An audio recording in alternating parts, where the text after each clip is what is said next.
Hello, everyone. My name is William Taipan William, and I officially open the stage as a call. The purpose of our station is to comment on the world's affairs and share my opinions with you for a few minutes, comment and analyze the world's political and economic events with you. Let everyone understand the right and wrong, and then explore a clear life direction and find hope and shortcuts to success. I hope everyone can subscribe and forward it and support it. The topic of today's first lecture is, gold is expected to rise to 10,000 per ounce. Some people immediately reacted, will it be dream? I'll let you know, for sure, maybe more, why. I will give you the following analysis. Gold has recently hit a record high, with a price of 2,700 and more per ounce today. Gold tripled to reach 10,000. We look at the trend of returning gold. In 2000, the average price of gold was between 280 and 320 per ounce. In the past 24 years, gold has risen 9 times in total, with an average annual growth of 10% calculated in a compound increase. However, the increase in the past year has reached 45%. If calculated by this year's increase, in 3.5 years, the price of gold will reach 10,000 per ounce. Looking at the value of gold by 10,000 from another perspective, the total value of global gold is $21 trillion, while the United States holds about 25%, and the total issuance of US dollars is just $21 trillion. Before 1971, the United States adopted the gold equity, that is, $1 has $1 of gold reserves, that is, $1 can be exchanged for equivalent gold. The United States has used the gold-based method to make the US dollar the world's largest trading currency for more than 200 years and has become today's hegemonic currency, monopolizing the exchange and settlement of world trade. In 1971, the United States abolished the gold principal mechanism, printed banknotes on a large board, and increased the issuance of money. According to the principle of this gold price, the United States needs to triple its holdings of gold. That is, it is impossible to buy gold from all over the world. It can only triple the price of gold to maintain the real value of the dollar. After the Russia-Ukraine war, the United States imposed financial sanctions on Russia, frozen US dollar assets, and prohibited the world from settling US dollar transactions with Russia, banned the use of the US dollar, forcing the Russian economy to collapse. The lethality of this sanction also worries countries that are not friendly or have a confrontational relationship with the United States. Their dollar assets have been frozen and blocked, so they are no longer fully dependent on the dollar.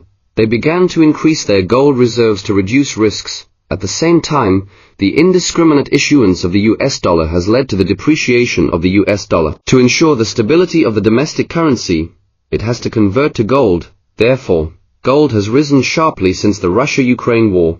Although interest rates are rising, gold continues to reach new highs, which reflects the increase in demand. At present, Sino-US relations are constantly deteriorating, and the United States regards China as the #1 competitor, and a financial war will break out at any time.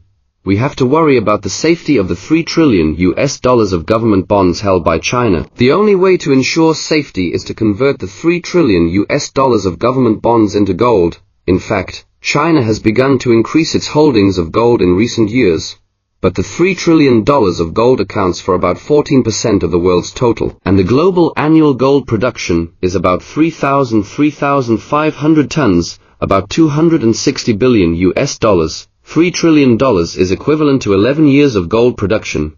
It can be seen that when the demand is so large and the supply is so small, the price will soar sharply. The internationalization of the RMB must also rely on the support of gold and take the gold-based path. Otherwise, it is difficult to succeed.